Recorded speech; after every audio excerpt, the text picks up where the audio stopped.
ஃபேமிலியோட சுற்றுலாவுக்கு வந்திருக்கோம். நாங்கள் கோயம்புத்தூர்லேருந்து வரோம். இங்கே சுற்றுலாவுக்கு கன்னியாகுமரிக்கு வந்து சூரியோதயம் பார்க்கறதுக்காக வந்தோம். 6:15 சூரியோதயம். நாங்கள் 5:45 வெயிட் பண்ணுறோம். ஆனால் மேகமூட்டம் ஜாஸ்தி இருக்கிறதுனால 6:15 வர வேண்டிய சூரியன் 7 மணிக்கு தான் வந்துடுது. அதனால் கொஞ்சம் பார்க்குறதுக்கு ஃபீல் பண்ணிட்டோம். அது இல்லாமல் இங்கே ஐயப்ப பக்தர்கள் கூட்டம் நிறையா இருக்குது. இப்போ ரெயின் சீசனுங்கிறதுனால இங்கே மேகமூட்டம் நிறைய இருக்கிறதுனால 6:15 வர வேண்டிய சூரியன் 7 மணிக்கு நமக்கு. இப்போ இனிமேல் நாங்கள் பீச்சுக்கு போய் சுற்றி எடுத்தோம். அப்புறம் பகவதி அம்மனை தரிசித்து கிளம்புறாங்க இருக்கோம். ஆனால் இன்னைக்கு ஐயப்ப பக்தர்கள் ஜாஸ்தி இருக்குது. அதனால் கடை வீதியில் பர்ச்சேஸ் பண்ணுறது கொஞ்சம் சிரமமாக இருக்குன்னு நினைக்கிறேன். கடை வீதியில் நிறைய கடைகள் இருக்குது.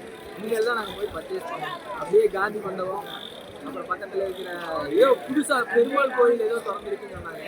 நாங்கள் திருப்பதி கோயிலையும் பார்த்துட்டு போயிடலான்ட்டு. அப்புறம் அதை முடிச்சுட்டு விவேகானந்தர் பாறைக்கு இங்கேருந்து டிக்கெட் வாங்கிட்டு உள்ளே போய் பார்க்கலான்னு பார்த்தோம். அதுவும் இல்லாமல் திருவள்ளுவர் சிலைக்கு உள்ள அலோடு இல்லைன்னாங்க. விவேகானந்தர் பாறைக்கு மட்டும் அலோடுனாங்க. சரி, அங்கேயும் போய் சுற்றி பார்க்க போகலான்னு. செய்திகளை உடனுக்குடனும் துல்லியமாகவும் தெரிந்து கொள்ள சப்ஸ்கிரைப் பண்ணுங்க.